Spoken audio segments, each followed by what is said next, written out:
Hello po mga kababayan, si Dante Maravillas.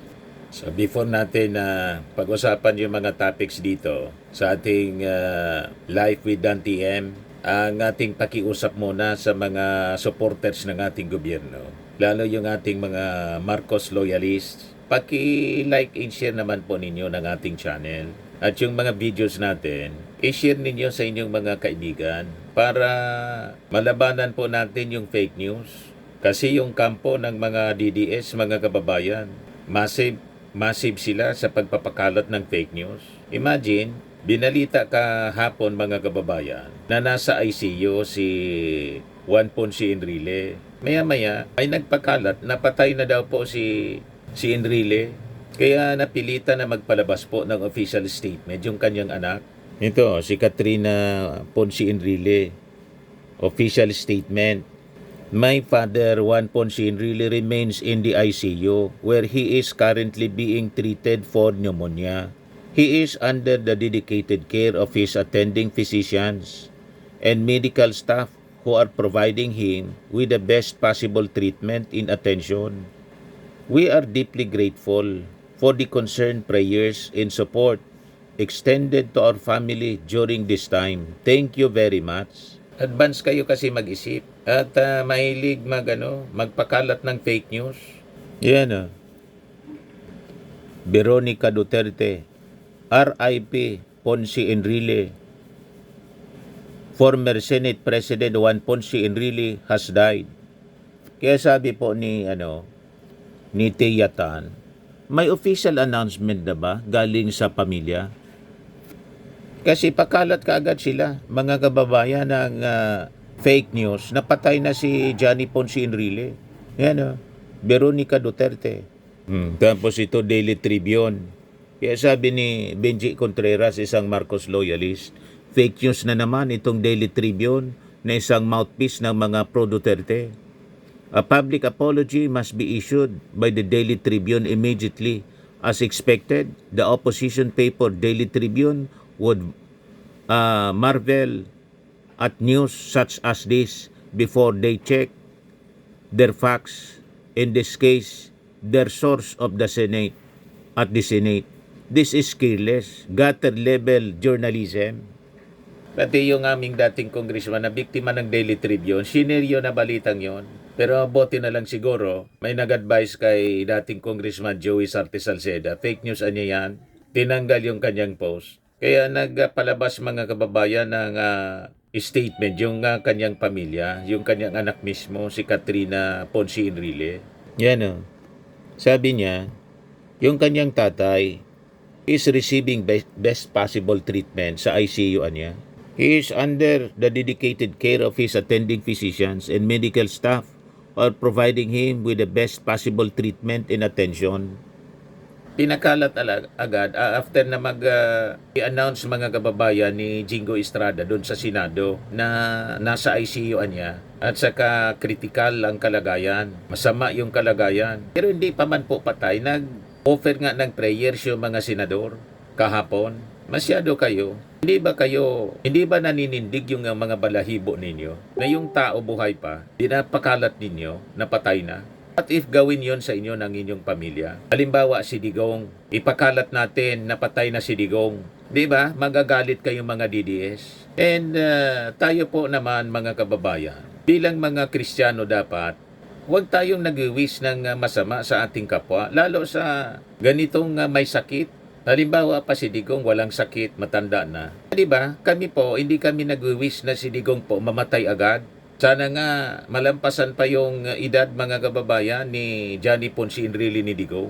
Umaba pa ng mahaba. Matulad po kay Mitosila, 969 years. Di ba? Kaya lang imposible naman na umabot pa sa ganon ang buhay ng tao ngayon kasi ang buhay ng tao pinakamahaba na siguro 120 years. Wala na nga umabot sa 120 years. Pero we wish na ang buhay ni Digong humaba pa para halimbawa hindi siya mapatunayan na nagkasala sa crimes against humanity, di makabalik siya sa paglilingkod dito sa Pilipinas. So never na yung kahit yung mga Pamilya mga kababayan ng mga na-EG case, walang wish kay Digong na mamatay na siya.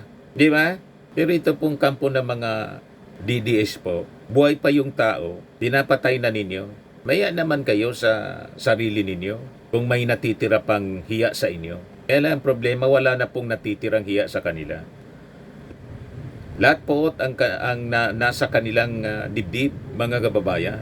Basta't kaalyado ng Marcos, grabe ang kanilang puot sa kanilang mga puso.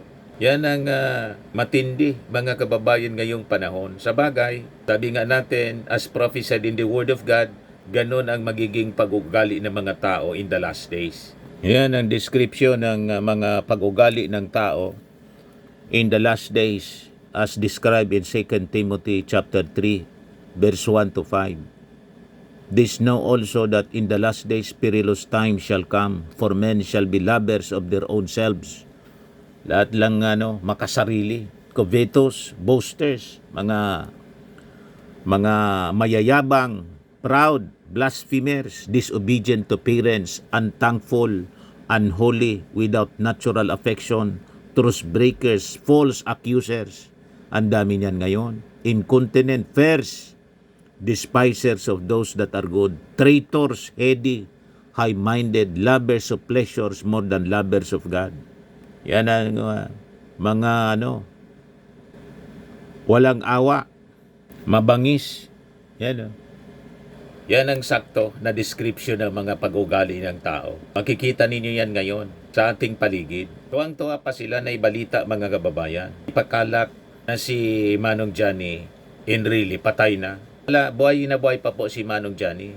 Nasa ICU lang. Imbes na ipanalangin ninyo, mag-wish ng mabuti para sa kapwa, yung kasamaan ang naging ibabaw sa inyong puso. Hindi na kami nagtataka kasi yan ang exact description ng uri ng mga tao in the last days, ngayon pong panahon na to.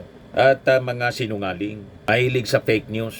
Yung sabi ng mga nag-react, mas maganda pa ang pamilya ang mag-share ng ganitong bagay kaysa sa mga chismoso. Sabi ni Jones, ibang vlogger na una pa na nag-post kaysa sa pamilya. Yan condolence na agad yung sinasabi. Sabi ni Extina, some people does not know the word respect even if it means being silent. If they have nothing good to say, remember that being happy for others, pain and suffering is pure evil. Leave the old man alone if you cannot pray for him at least. Tama po. Yan mga post po. Matindi. The old dinosaur. Immortality continues. Sabi ni Marina, sabi RIP yung nag-post, wak-wak naman siguro yon. Yan Marcy Bolver, condolence po, katuparan ng wish. Sabi ni Aida, tagal naman matigok. Kita ninyo? What if tatay ninyo, kapatid ninyo, asawa ninyo, sabihan ng ganyan? Di ba? Tagal naman matigot ng asawa mo o sabihan ka, tagal ka namang mamatay at hindi ka pa mamatay-matay. Di ba? Ganon katindi ngayon ang pag-ugali ng mga tao, mga kababayan. The signs of the last days na pag-ugali ng mga tao, mga kababayan, before na yung ating Panginoon bumalik sa ating mundo to judge the whole world. Kaya pagbalik ng ating Panginoon, kukunin lang niya talaga yung mga followers niya, mga naniniwala sa Kanya, mga sumasampalataya. Ito mga ori ng mga taong ito, maiiwan sila for the tribulation period. Kung saan, bubuka yung lupa, massive earthquakes, matitibag yung mga bundok at uulan ng apoy. So sila yung matitira rito. At sa kanilang pag-suffer during the tribulation period, imbes na mangagsisi sila, sabi sa Word of God, hindi pa rin sila magsisisi sa kanilang mga masasamang gawa. At isusumpa pa nila, mga kababayan, yung Diyos. Ganon katindi ang tao. You see? Yan sa Revelation 9, verse 20 to 21, which states that despite facing terrible plagues, the rest of mankind did not repent of their evil deeds such as murder, sorcery, sexual immorality, and theft. Yan But the rest of mankind who were not killed by these plagues did not repent of their works of their hands, nor give up worshipping demons and idols, nor did they repent of their murders, of their sorceries, of their sexual immorality, or their thefts. Tuloy pa rin sila sa pagnanakaw. Tuloy pa rin sila sa paggawa ng masama. Tuloy pa rin sila sa pagpatay. Tuloy pa rin sila sa sorcery or drugs. Ganoon mga kababayan, ang magiging future natin. And it's happening today. Nakita ninyo kung gaano katindi ang kasamaan ng tao. Tinakbo sa ICU si Johnny Ponce Enrile. Buhay pa, pinapatay na nila. Natutuwa sila. Kung ano pa ang mga pinagsasabi, mga kababayan.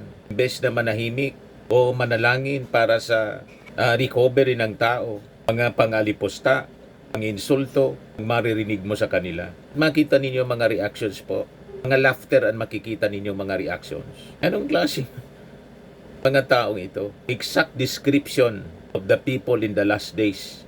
Kasabi dito, meaning, this passage describes people even after experiencing God's judgment through plagues, still refuse to change their ways or turn away from their sinful actions and idolatry. Kaya asa pa kayo, mga kababayan, sunod-sunod ang tumatama sa ating mga trahedya, lindol, baha, bagyo. Tignan ninyo, nagbago ang pag-ugali ng mga tao. Politika pa rin, mga kababayan ang bukang bibig nila. At sa gitna ng mga trahedyang ito, ang pinagsasabi nila, ang pinagpaplano pa nila, yung pagpatalsik sa ating Pangulong Bongbong Marcos. Kudita, destabilization, yung tatlong religious organization nagpaplano na maglunsad ng protest rally. 3 days na protest rally, 16 to 18. Nakikita ninyo? Ang plano nila, iupo si Sara Duterte para yung investigasyon na ginagawa sa mga sangkot sa flood control anomalies hindi na matuloy kasi ang daming sangkot sa previous administration. Ganon katindi, mga kababayan. Tingnan ninyo mga reactions ng tao. Ang balita ng ABS-CBN, really in ICU, has a slim chance of surviving, sabi ni Jinggoy. Tingnan niyo ang reaction. Nakatawa, laughter. Yung sabi ni Donald Tevez, huwag naman tayo maging marahas sa mga pananalita natin. Kahit simpleng panalangin ay isang bagay na rin para ipakita at ipadama natin ang ating pagiging makatao. Diyos lang ang tanging magosga at hindi tayo.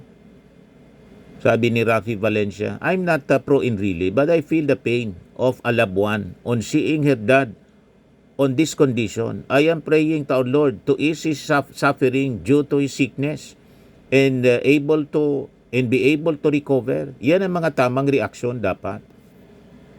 At kung galit ka sa tao, huwag sa ganitong pagkakataon. Di ba? Mamamatay na yung tao. Ganun pa yung reactions ninyo. So, grabe na po yung abnormality ng pag-iisip ng tao ngayon po. That is the wickedness as described in the last days, mga kababayan. The wickedness of men abound. Sabi ni Raymond Alberta Tapang, ang daming mga taong walang magawa sa buhay kundi ang gumawa ng mga kwentong di totoo. Sana sa lahat ng nagpapakalat ng maling balita tungkol sa pagdisa ni GPA, sana sila ang una kasama ang lahat ng angkan, kamag-anakan nila. Di nag-iisip mga taong walang magawa sa buhay. Ginagawang biro. Ano kaya pakiramdam nila kung sa kanilang pamilya gawin yung mga ginagawa nila? Sabi ni Joel Guansing Sumar, daming pumatay kahapon kay GPA. Sabi ni Nigna Lianyo, grabe yung mga nagpost ng RIP, ginawa nilang katatawanan lahat. Grabe mga post kahapon. Yan po ang kalagayan ngayon ng tao. Pasama ng pasama, mga kababayan, ang kalagayan ng tao. So hinog na ang pagbabalik ng ating Panginoon to judge the whole world, to judge humanity, at tuldukan na po ang kasamaan ng mga tao sa buong mundo.